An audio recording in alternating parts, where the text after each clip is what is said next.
gitu lah. 100 berapa? 153 enggak. Coba cek. Yang barang buktinya ada Berapa? Iya. Bentar. Kan sih catatan. Nyatet ya. Apa? Orang perlu catat. Ini kok. Ya, Bang Roni tadi ini gimana? Ada bukti-bukti tertulis dari pihak KPK ini sebenarnya tadi gimana sih Bang, bisa diceritain? ya, makasih teman-teman media. Jadi tadi kami mengamati ada 153 bukti surat yang dihadirkan oleh pihak KPK. Dalam catatan kami melihat ada beberapa poin. Yang pertama adalah yang dihadirkan ini adalah kopi dari kopi legalisir. Kemudian yang kedua, kami melihat bahwa kopi ini terpotong BAP-nya, tidak secara utuh. Kemudian yang ketiga, ada BAP yang diparaf, ada yang tidak diparaf. Artinya apa? Setiap BAP yang pro justisia, yang sah di hadapan hukum tentunya harus ditandatangan. Itu lazimnya seperti itu. Dalam praktek biasanya diparaf setiap lembarnya, tapi yang kita temuin ada yang tidak diparaf.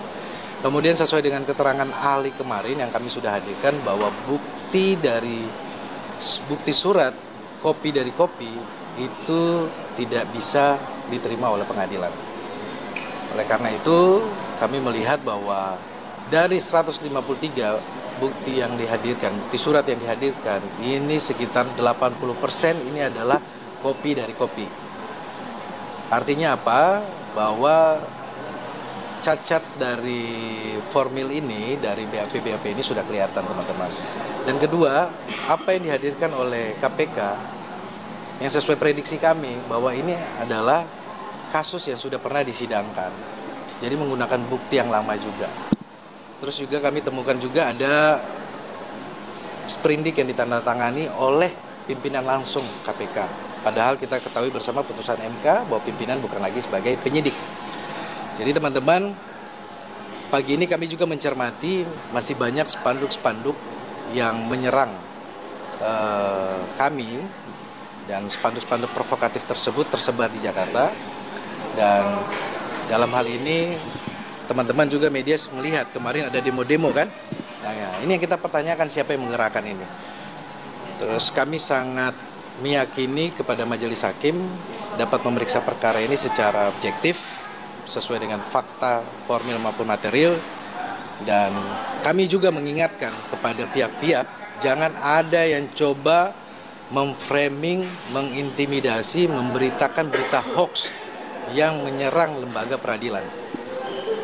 Karena persidangan ini adalah wadah untuk kita melihat posisi hukum ini secara benar dan menjadi pembelajaran hukum buat kita semuanya. Dan juga kita sampaikan kepada seluruh kader PDI Perjuangan, simpatisan agar tetap tenang, tidak terprovokasi, percayakan kepada hukum, kita akan mengikuti proses ini sampai selesai. Dan juga kami sampaikan kepada teman-teman bahwa apa yang sudah didalilkan oleh KPK hari ini terbukti bahwa buktinya menggunakan bukti yang lama, sudah pernah disidangkan. Kemudian Mas Hasto juga belum pernah diperiksa sebagai tersangka, waktu diperiksa hanya mengisi biodata. Kemudian saksi yang dihadirkan juga hanya keterangannya berdiri sendiri, contohnya salah satu saksi dan beberapa bukti yang lainnya. Besok kita akan uji lagi untuk keterangan ahli yang akan dihadirkan oleh pihak KPK. Tentunya kami dari tim hukum siap. Mengenai untuk menghadirkan penyidik KPK yang tadi disebutkan Rosa Purba itu apakah sudah dikabulkan oleh majelis? Ya, kami tadi menunggu ya dari majelis hakim. Tentunya sebelumnya kami sudah sampaikan adanya intimidasi dari penyidik bernama Rosa Purba Bekti kepada saksi fakta yang kemarin sudah diperiksa di persidangan, dan ada juga yang menawarkan uang sebesar 2 miliar.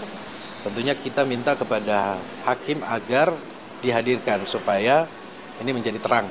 Kalau perlu dihadirkan juga CCTV-nya, karena intimidasi ini tidak dibenarkan secara hukum. Kami kemarin sudah sampaikan bahwa kami minta agar biar terang CCTV tersebut dihadirkan juga, ya kan, supaya kita uji mana yang benar, mana yang salah.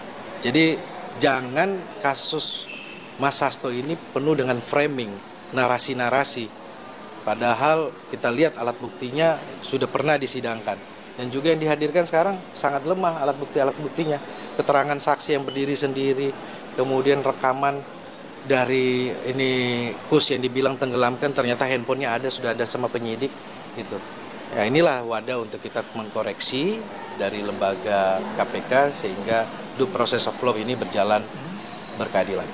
Saya tambah sedikit ya tentang barang bukti surat yang diajukan oleh termohon KPK.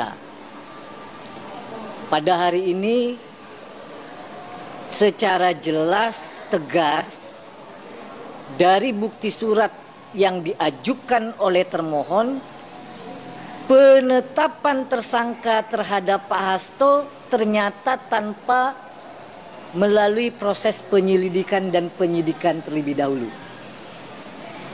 Maka kami berharap ya hakim yang menyidangkan betul-betul bisa memeriksa dengan objektif bahwa penetapan Pak Hasto ini dilakukan, ditetapkan tersangka dulu baru dicari alat buktinya.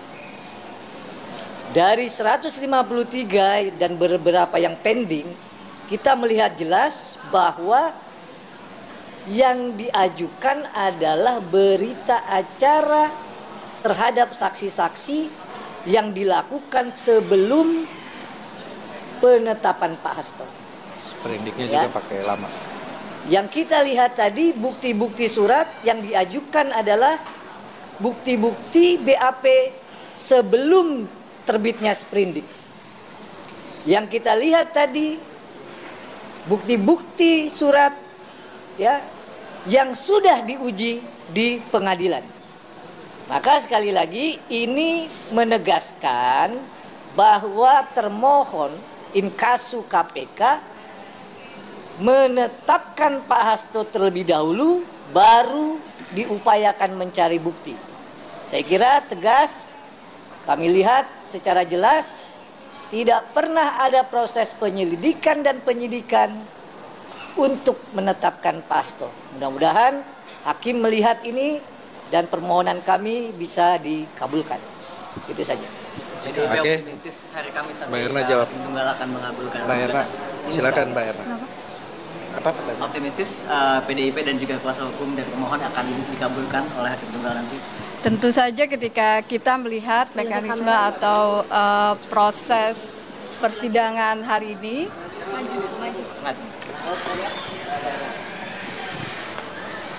tentu saja kami dari kuasa hukum optimis bahwa pra peradilan kami ini akan